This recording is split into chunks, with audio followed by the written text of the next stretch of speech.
Hi everyone. In this video, I'm going to do an overview of Claude.ai, that's C-L-A-U-D-E.ai.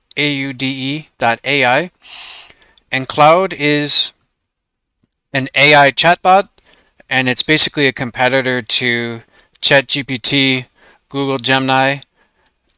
You can think of also kind of a competitor to Hugging Chat. And Claude is, I think, very high quality, and it's also kind of similar to Perplexity. So this is a prompt I gave it, teach me about the speed of light, and it gave a very great output. So that's just one example of what you could have done. And if you want to go to Claude.ai, you're going to see something like this. And at the moment, you can make an account with Google, or you can use your own personal or work email. And the hardest thing for me to actually get done was to receive the SMS, because it doesn't. It basically refused to send an SMS to a VoIP number, VoIP. So I had to use my personal SIM card, and that was a bit annoying. But anyway, so you can either use your Google account or personal email. It's up to you. And once you have an account at Claude.ai, you might see a prompt like this: how can Claude help you today?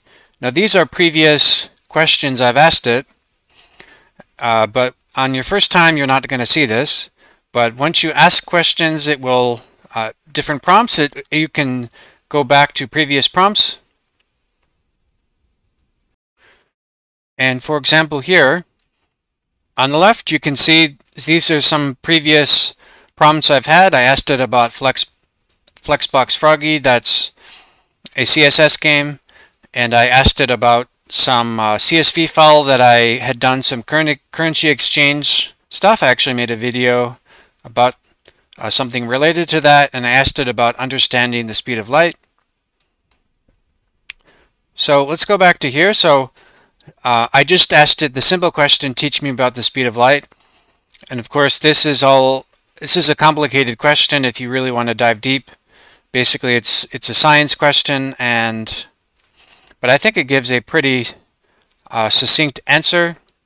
So it gives facts about the speed of light and implications of light speed and stuff like this. I think it's a great answer. And one of the coolest things about it, okay, so and then you can go back to here, and I want to go over here what you might see. So at the moment, it's Claude 3.7, but over time this will get better. I'll probably have a higher number, but this is the free version. So yeah, I'm using the free version. If you want to use a paid version or the Pro, you have access to other models. And one of the cool things is that you can upload files, and also you can this is a very unique feature that I've not seen on any other platform, ChatGPT or Google Gemini, is that you can actually add code from a repository in GitHub, and I think that's very interesting. So for example, Flexbox Froggy, this is a game where you can learn how to use Flexbox, that's a CSS thing. And let's say, for example, you want to use this GitHub repository.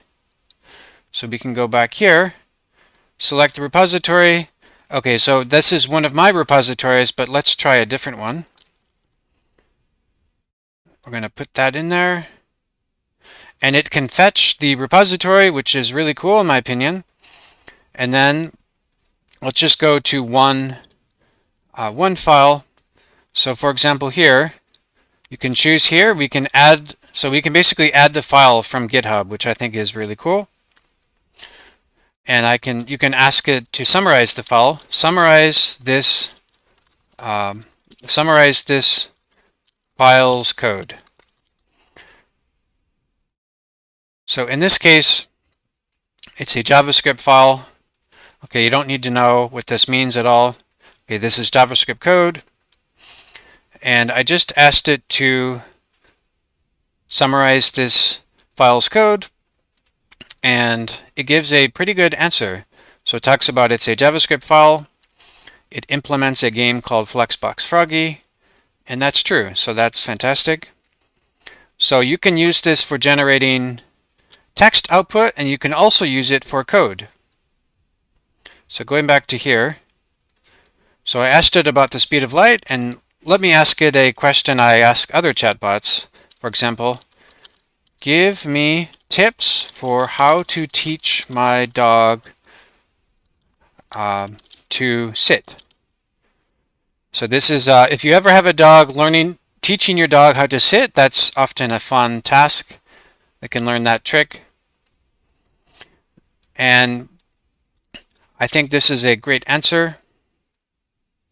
So here are some tips for teaching your dog to sit, and it gives it's a very fast. Okay, let's go to the Wikipedia article real quick here.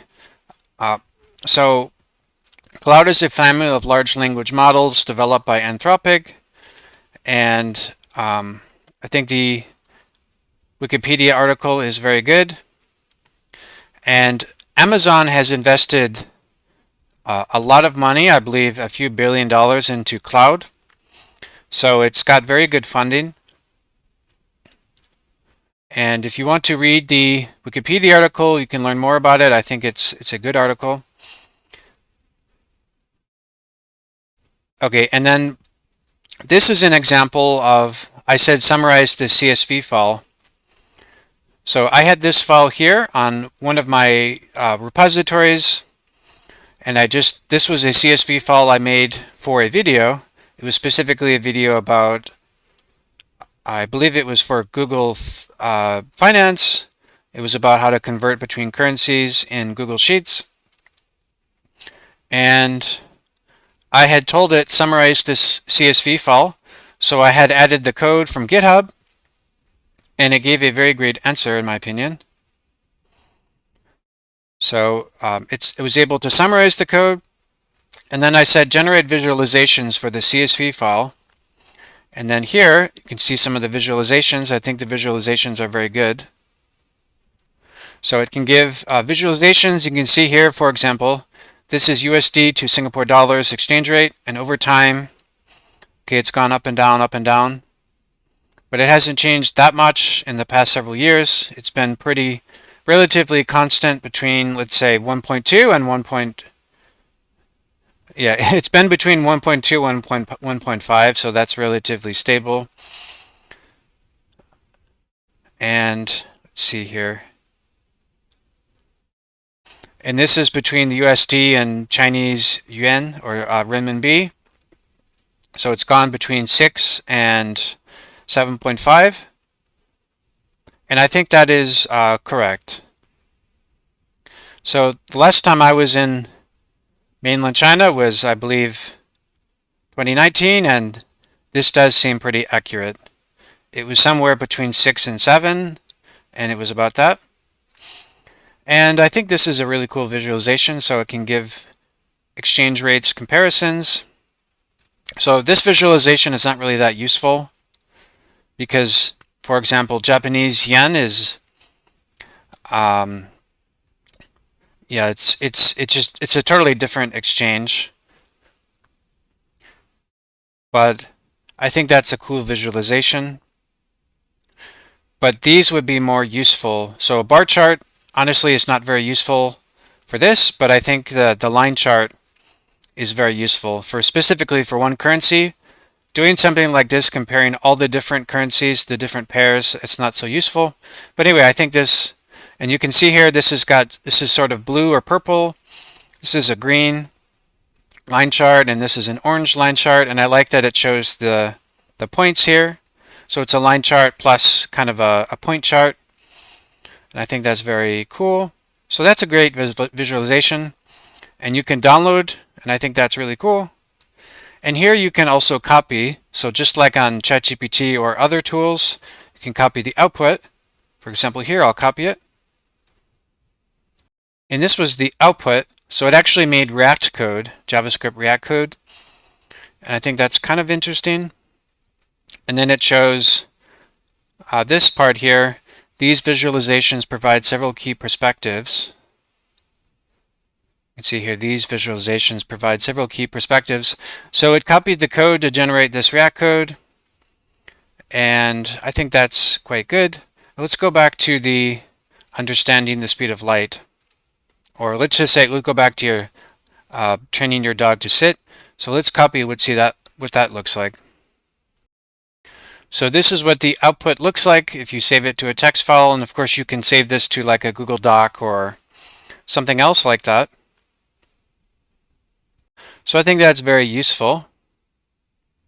And now I had asked it the question, generate an image of a dog playing with a cat. And it doesn't seem to have the capabilities kind of like in ChatGPT or Google Gemini or Meta's equivalent of the image generator. But this did generate an SVG file. And I think that was really cool actually. So it shows the code here. And then this is what the generated SVG looks like if you actually run the SVG. And I think that's pretty cool. I mean, I do think that this is more, this might be useful if you're learning about SVG files, but this isn't exactly what I was looking for, but I still think it's very useful that Claude can do this. Okay, so now I want to test out the coding ability. So I wanted to generate some Python code. You don't need to understand Python or what Fibonacci means, but this is a common thing to learn in programming about Fibonacci numbers. And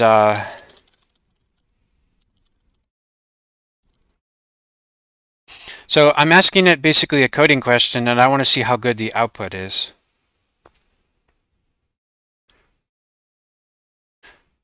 So it generates some code very quickly, and I think that is a very good output actually. So it can generate all the Fibonacci numbers up to a number, and it has a helper function and more. So this probably will work. I'm not going to run it for this video, but this looks pretty good. So it's able to generate Python code, and in the previous video, it's able to generate Python code, and in the previous part of this video, it was able to generate JavaScript code, so I think that's quite fantastic. Okay, so would you like me to explain how this works? Let's say yes. Explain how it works. I'll ask it that. So I asked it, yes, explain how it works, and it gave a really great answer. So it talks about this function, what it does, and it talks about it's a pure recursive approach, and it's not the most efficient, so that's very true. Actually, using the recursive method is very inefficient. There's much better methods, but learning the recursive function is probably the first way you would start to learn Fibonacci numbers, and then you can learn more efficient ways to generate them. So I think Claude is quite a good service, and I think it is a great alternative to ChatGPT and Google Gemini, and it's also kind of like Perplexity. So if you have the interest, I think Claude.ai is really quite a good service, and you can try out the free account, and if you really like it, you can use the paid account. So I hope you enjoyed this video. If you like this video, I'd appreciate it if you could give it a like, and please subscribe or follow this channel, and see you in the next one. Thank you.